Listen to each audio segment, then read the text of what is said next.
ঠিক শুনেছ তুমি? মুসাকে জিজ্ঞেস করলো কিশোর। শিওর, ওই একই গলা। র্যাঞ্চ বাড়িটা থেকে বেরিয়ে ডবল মার্চ করে পাহাড়ি পথ ধরে একটা পেট্রোল স্টেশনে নেমে আসতে 20 মিনিট লেগেছে মুসার। হেডকোয়ার্টারে ফোন করেছে। আরও 20 মিনিটের মাথায় বরিস আর রবিনকে নিয়ে গাড়িসহ পৌঁছেছে কিশোর। তিনজনই ফিরে যাচ্ছে এখন রকি বিচে। যা যা ঘটেছে সব বলেছে মুসা। মাথার নিচে হাত রেখে ট্রাকের মেঝেতে চিত হয়ে শুয়ে পড়েছে সে। শিওর মানে? ঘুম জড়ানো গলায় বলল মুসা। 100 বার শিওর।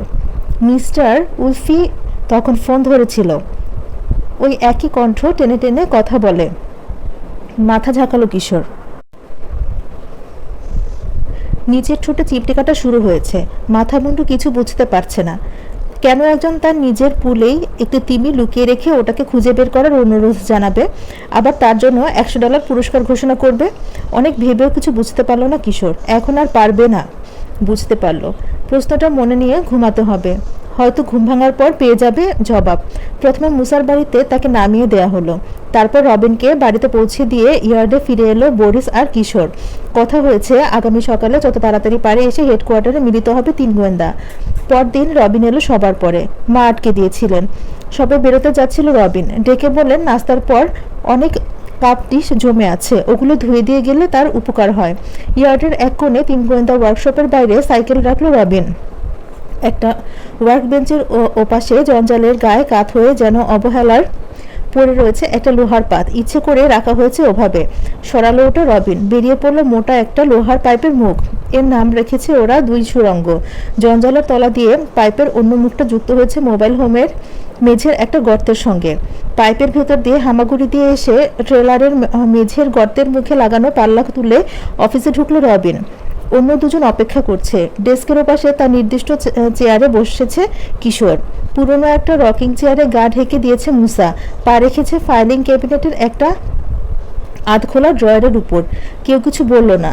এগিয়ে গিয়ে একটা টুলে দেয়ালে পিঠ ঠেকিয়ে বসলো রবিন। সবসময় যা হয়, আজও তার ব্যতিক্রম হলো না। আলোচনার শুরুতে মুখ খুলল প্রথম কিশোর। বড় রকম কোনো সমস্যা যদি পড়ো, ভাবতে ভাবতে তোমার মন গিয়ে ধাক্কা খায় কোনো দেয়ালে, সামনে পথ রুদ্ধ থাকে। রবিনের দিকে তাকালো সে। দুটো উপায় খোলা থাকে তোমার জন্য, হয় দেয়ালে মাথা কুটে মরা, কিংবা ওটা ঘুরে গিয়ে অন্য কোনোখান দিয়ে কোনো পথ বের করে নেয়া। ব্যাস, বোঝাও এখন মরগে দেয়ালে মাথা কুটে। রবিনের দিকে চেয়ে হতাশ ভঙ্গিতে মাথা নাড়ল মুসা। কিশোর, তোমার দোহাই লাগে, ল্যাটিন ছেড়ে ইংরেজি বলো। চাইলে বাংলাও বলতে পারো, তাও এত কঠিন লাগবে না। ম্যারিবো শ্যাটানোগার কথা বলছি। কঠিন কথার সহজ ব্যাখ্যা করলো কিশোর। ম্যারিবো শ্যাটানোগা চার্টার বোট ফিশিং। হতাশ ভঙ্গিতে 2 হাত তুলল মুসা। কিছু বুঝলো না। ডাকো তাকে, কিশোরকে বলল রবিন। আমার মনে হয় না সে এতে জড়িত, তবে জিজ্ঞেস করতে দোষ কি? নাস্তার পর থেকে কয়েকবার চেষ্টা করেছি, বলল কিশোর। সাড়া নেই। হয়তো মাছ ধরতে গেছে জেলে তো, মন্তব্য করলো মুসা। বাড়িতে না থাকলে ফোন ধরবে কি করে? নাকি বাড়ি না থাকলেও ফোন ধরে লোকে? বুঝতে না পেরে রেগে যাচ্ছে সে। আমার মনে হয় ও জড়িত। মুসার কথায় কান দিল না কিশোর। সোমবারের বাড়িতে টিনহা শ্যাটানোগাকে ফোন করেছিল কেউ। তাকে তিমিটার কথা বলেছে। রোভার, বাধা দিল মুসা। নাম যখন একটা রাখা হয়েছে, তিমি না করে রোভার বলতে দোষ কি? আচ্ছা ঠিক আছে, যাও রোভারই। মুসার কথা রাখলো কিশোর। টিনহাকে ওশন ওয়ার্ল্ডে ফোন করা হয়নি, কারণ যে করেছে তার জানা আছে সোমবারে ফোন ধরবে না কেউ। জিম্বা শ্যাটানোগার বাড়িতে ফিরতেই পারবে না, কারণ তার লাইন কাটা। আর ব্রাদার শিয়াওর মন্দিরেও করবে না, রবিন যোগ করলো, কারণ সে বোবা সেজেছে। কোনো লাভ নেই ওখানে করে। বাকি থাকলো আর মাত্র একজন শ্যাটানোগা, যার বাড়িতে ফোন আছে, বলল কিশোর, যে স্যান পেড্রোতে বাস করে, মাছ ধরার জন্য বোট ভাড়া দেয়। হতে পারে সে টিনহার আত্মীয়। তার ওখানেই ফোন করেছে লোকটা। মাথা নাড়ল রবিন। গতরাতে উফকে বলেছে টিনহা। বাপের জন্যই নাকি তার কথা শুনছে। বেশ, গোমরা মুখে বলল মুসা। ম্যারিবু না হয় বাবাই হলো টিনহার, তাতে কি? দেয়ালের সঙ্গে তার কি সম্পর্ক? সহজ, বুঝিয়ে বলল কিশোর। টিনহা আর উলফ আমাদের কাছে মুখ খুলবে না, খুলেও মিছা কথা বলবে। আর উলফ কিছুই বলবে না। ওদের কাছ থেকে যেহেতু কিছু জানতে পারছি না, আমরা অন্যের কাছ থেকে ওদের সম্পর্কে জানার চেষ্টা করব। সেজন্যই স্যান পেড্রোতে গিয়ে ম্যারিবুর সঙ্গে কথা বলতে চাই, সে কতখানি জড়িত বোঝার জন্য। যদি বাড়ি না থাকে, প্রশ্ন তুলল মুসা, মাছ ধরতে গিয়ে থাকে, তাহলে তো প্রতিবেশীদের সঙ্গে কিংবা অন্য জেলেদের সঙ্গে কথা বলবো। জিজ্ঞেস করব টিনহার সম্বন্ধে কি জানে, ম্যারিবুর কোনো বন্ধু বা পরিচিত লোক আছে কিনা উলফ নামে, বোঝার চেষ্টা করব। রোভারকে রেখে আমরা যখন ফিরে আসছিলাম সেদিন ওরাই বোট থেকে চোখ রাখছিল কিনা আমাদের উপর। ঠিক আছে, উঠে দাঁড়ালো মুসা। চান্স খুবই কম, তবু চেষ্টা করতে ক্ষতি নেই। তা স্যান পেড্রোতে যাব কি করে? 30 মাইলের কম না। বরিস নিয়ে যাবে? বললে তো যাবেই, কিন্তু উচিত হবে না। ইয়ার্ডে অনেক কাজ, বরিস আর রোভার দুজনই খুব ব্যস্ত। তাহলে রয়স্টার কথা একবারেই ভুলে গেছি, চাইলেই তো পেতে পারি আমরা ওটা। ঠিক তো, অনেকদিন চলি না তো, ভুলে গেছি। ফোন করবো রেন্ট রাইড কোম্পানিকে, হ্যানসনকে। করে দিয়েছি আমি, এসে পড়বে কিছুক্ষণের মধ্যেই। চলো বাইরে যাই। ওরা বেরোনোর কয়েক মিনিট পরে ইয়ার্ডের খোলা গেট দিয়ে ঢুকলো বিশাল এক গাড়ি, রাজকীয় চেহারা, পুরোনো মডেলের এক চকচকে কালো রোলস রয়ের জায়গায় জায়গায় সোনালি কাজ করা। এক আরবি শেখের জন্য তৈরি হয়েছিল, শেখের পছন্দ হয়নি, নেয়নি। তারপর রেন্টে রাইড কোম্পানি রেখে দিয়েছে গাড়িটা। বাজেতে চিতে 30 দিন ব্যবহার করার সুযোগ পেয়েছিল একবার কিশোর। 30 দিন পেরিয়ে যাওয়ার পর জোরজার করে আরও 2 দিন ব্যবহার করতে পেরেছিল, তারপর আর পারবে না, কঠোরভাবে বলে দিয়েছিল কোম্পানির ম্যানেজার। সেই সময় অগাস্ট নামে এক ইংরেজ কিশোরকে রক্তচক্ষু খুঁজে পেতে সাহায্য করেছিল গোয়েন্দা। যাওয়ার সময় অগাস্ট ব্যবস্থা করে দিয়ে গেছে, 3 গোয়েন্দা যখনই চাইবে তখনই তাদের গাড়িটা দিয়ে সাহায্য করতে হবে কোম্পানির। খরচা যা লাগে সব তার। অগাস্ট চলে যাওয়ার পর গাড়িটা ব্যবহারের তেমন প্রয়োজন পড়েনি, আজ পড়েছে। গাড়ি থেকে নামলো ধোপদুরস্ত পোশাক পরা ইংরেজ শোফার হ্যানসন। বিনীত ভঙ্গিতে সালাম জানালো 3 কিশোরকে। এই ব্যাপারটা কিশোরের পছন্দ নয়, কিন্তু হ্যানসনকে বললে শোনে না। কর্তব্য পালন থেকে বিরত করা যায় না, খাঁটি ইংরেজ বলে অহংকারী লোকটাকে। প্রায় নিঃশব্দে ছুটে চলেছে রোলস রয়েস। 30 মাইল পথ পাড়ি দেয়া কিছুই না ওটার শক্ত ইঞ্জিনের জন্য। স্যান পেড্রোতে পৌঁছলো গাড়ি। ফোন বুথে লেখা ঠিকানা টুকে নিয়েছে কিশোর। সেন্ট পিটার স্ট্রিট খুঁজে বের করলো হ্যানসন। ডেকের ধারে পথ, দুধারের পুরনো ভাঙাচোরা মলিন বাড়িঘর, বেশিরভাগই কাঠের। কয়েকটা স্টোর আছে, মাছ ধরার সরঞ্জাম, বড়শিতে গাঁথার জ্যান্ত টোপ আর চকলেট লজেন্স থেকে শুরু করে নিত্য প্রয়োজনীয় সব জিনিসই পাওয়া যায় ওগুলিতে। একটা স্টোরে খোঁজ নিতেই ম্যারিবুর বাড়ি চিনিয়ে দিল। আশেপাশের অন্যান্য বাড়ির চেয়ে সুরক্ষিত মনে হলো এটা। 3 তলা বিল্ডিং, মাটির নিচেও একটা তলা রয়েছে, তাতে অফিস। জানালায় লেখা রয়েছে চার্টার বোট ফিশিং। জানালা দিয়ে উঁকি দিয়ে দেখলো কিশোর। একটা ডেস্কের উপর একটা ফোন আর আশেপাশে কয়েকটা কাঠের চেয়ার। একটা র্যাকে ঝুলছে কিছু সাঁতারের পোশাক আর ডুবুরির সরঞ্জাম। দরজার দিকে চলল 3 গোয়েন্দা। এই সময় দরজা খুলে বেরিয়ে এলো একটা লোক, আবার লাগিয়ে দিয়ে তালা আটকে দিল। ফিরে কিশোরকে দেখতে চমকে গেল। পকেটে চাবি রাখতে রাখতে জিজ্ঞেস করলো, কি চাই? লম্বা পাতলা লোক, ঢালু কাঁধ, মুখ বয়সের রেখা, পরনে মলিন নীল স্যুট, সাদা শার্ট, খয়েরি টাই। লোকের চেহারা, পোশাক, আচার ব্যবহার খুব খুঁটিয়ে দেখলো কিশোরের স্বভাব।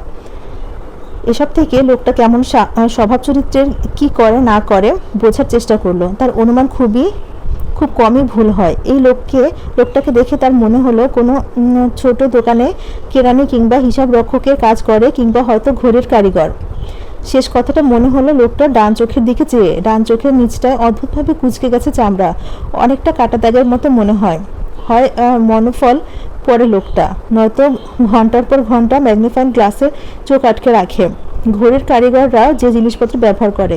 মিস্টার ম্যারিবু শ্যাটানগাকে খুঁজছি, ভদ্রভাবে বলল কিশোর। বলো, আপনি মিস্টার শ্যাটানগা? হ্যাঁ, ক্যাপ্টেন শ্যাটানগা।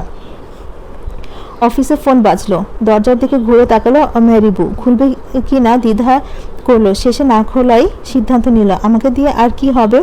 ম্যারিবুর কণ্ঠে হতাশা। গত সপ্তাহে ঝড়ে আমার বোট ডুবে গেছে। লোক মাছ ধরার জন্য ভাড়া নিতে আসে, বোট দিতে পারি না। সরি, বলল রবিন।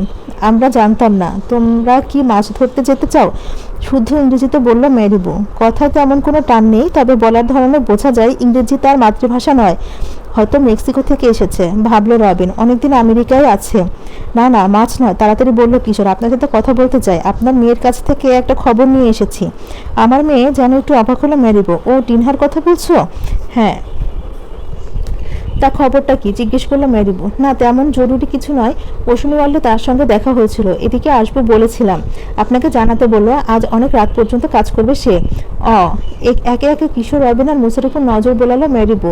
তোমরা 3 গোয়েন্দা? মাথা ঝাঁকালো মুসা, অবাক হয়েছে। কি করে ক্যাপ্টেন শ্যাটনোকা তাদের কথা জানলো? তারপর মনে পড়লো টিনহাকে একটা কার্ড দিয়েছিল কিশোর। তাদের কথা নিশ্চয়ই বাবাকে বলেছে টিনহা। তোমরা এসেছো, খুশি হলাম। হেসে হাত বাড়িয়ে দিল মেরিবো। খাওয়ার সময় হয়েছে, চলো না কিছু খেয়ে নেই, কাছেই দোকান। ধন্যবাদ জানিয়ে সঙ্গে সঙ্গে রাজি হয়ে গেল মুসা। খাওয়ার আমন্ত্রণে কোনো সময় না করে না সে। খেতে খেতে প্রচণ্ড ঝড় আর বোট হারানোর গল্প শোনালো মেরিবো। বিঙ্গো উলফ নামে এক লোককে মাছ ধরতে নিয়ে গিয়েছিল বাজা ক্যালিফোর্নিয়ায়। উপকূলের কয়েক মাইল দূরে থাকতেই কোনো রকম জানান না দিয়ে আঘাত হানে ঝড়। বোট বাঁচানোর আপ্রাণ চেষ্টা করেছে মেরিবু, কিন্তু ঢেউয়ের সঙ্গে কুলোতে পারেনি। কাঁথেও ডুবে যায় বোট। কোনো রকমে টিকে ছিল দুজন, ভেসেছিল। পরনে লাইফ জ্যাকেট ছিল, তাই রক্ষা। অবশেষে কোস্টগার্ডের জাহাজ ওদেরকে দেখতে পেয়ে উদ্ধার করে। শুনে খুব দুঃখ পেল দুই সহকারী গোয়েন্দা। রবিন জিজ্ঞেস করতে যাচ্ছিল বোটটা বিমা করানো আছে কিনা, কিন্তু তার আগেই বলে উঠল কিশোর, আপনার মেয়ে খুব ভালো সাঁতারু ক্যাপ্টেন।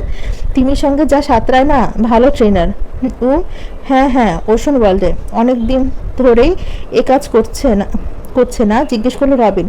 বুঝতে পেরেছে টিনহার আলোচনা চালাতে চায় কিশোর। বেশ কয়েক বছর। অনেক দূর যেতে হয় রোজ। ওশন ওয়ার্ল্ড তো কম দূরে না। কিশোর বলল, এখান থেকে যায় বুঝি? আনমনা হয়ে মাথা ঝাঁকালো মেরিবু। অন্য কিছু ভাবছে বোঝা যায়। কফি শেষ করলো, তারপর ধীরে ধীরে বলল, আসলে হয়েছে কি, দিন গোয়েন্দাকে বিশ্বাস করানোর চেষ্টা করছে যেন সে আমাকে ট্রেনিং দেওয়ার ব্যাপারে মিস্টার উলফের খুব আগ্রহ।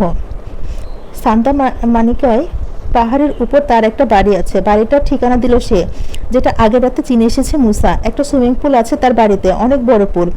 রাস্তায় বেরোনোর আগে আর কিছু বলল না মেরিপু। আবার 3 গোয়েন্দার সঙ্গে দেখা হবে এই ইচ্ছে প্রকাশ করে হাত মিলিয়ে বিদায় নিল। ছেলেরা বারবার ধন্যবাদ দিল তাকে আতিথেয়তার জন্য। চলে যাচ্ছে লম্বা লোকটা। সেদিকে চেয়ে নিজের ঠোঁটে চিমটি কাটছে কিশোর। মুসার কথার জবাবে না এমনি বলল কিশোর, বোঝা গেল না। হাঁটতে শুরু করলো। মোড়ের কাছে গাড়ি রেখে এসেছে। গাড়ি ছাড়লো হ্যানসন। গলি থেকে বেরিয়ে এসে জিজ্ঞেস করলো, বাড়ি পাওয়া গেছে? হ্যাঁ, জবাব দিল মুসা। খুব ভালো লোক, আমাদের খাওয়ালো। তাই নাকি? ফিরে তাকালো একবার হ্যানসন, তারপর দৃষ্টি নিবন্ধন করলো আবার পথের উপর। ভুল হয়েছে আপনাদের। গাড়ি যেখানে রেখেছিলাম তার পাশে একটা গ্যারেজ আছে, দেখেছিলেন? চাকায় হাওয়া দিতে নিয়ে গিয়েছিলাম। দেখি পুরনো এক দোস্ত মেক্সিকান। সে বলল ক্যাপ্টেন শ্যাটানোগার বোট ডুবে গেছে। হ্যাঁ, বলেছে আমাদেরকে। রবিন বলল, সে বলেছে সে অন্য লোক, ক্যাপ্টেন শ্যাটানোগা নয়। কেন নয়? লম্বা লোকটা চলে যাওয়ার পর এই প্রথম কথা বলল কিশোর। ভাবে মনে হলো না অবাক হয়েছে, এটাই যেন আশা করছিল সে। কারণ ক্যাপ্টেন শ্যাটানোগা এখন হাসপাতালে, খুব অসুস্থ, কড়া নিউমোনিয়া বাঁধিয়েছে। এতক্ষণ পানিতে থাকা হবেই তো। কারো সঙ্গে কথা বলার ক্ষমতা নেই বেচারার।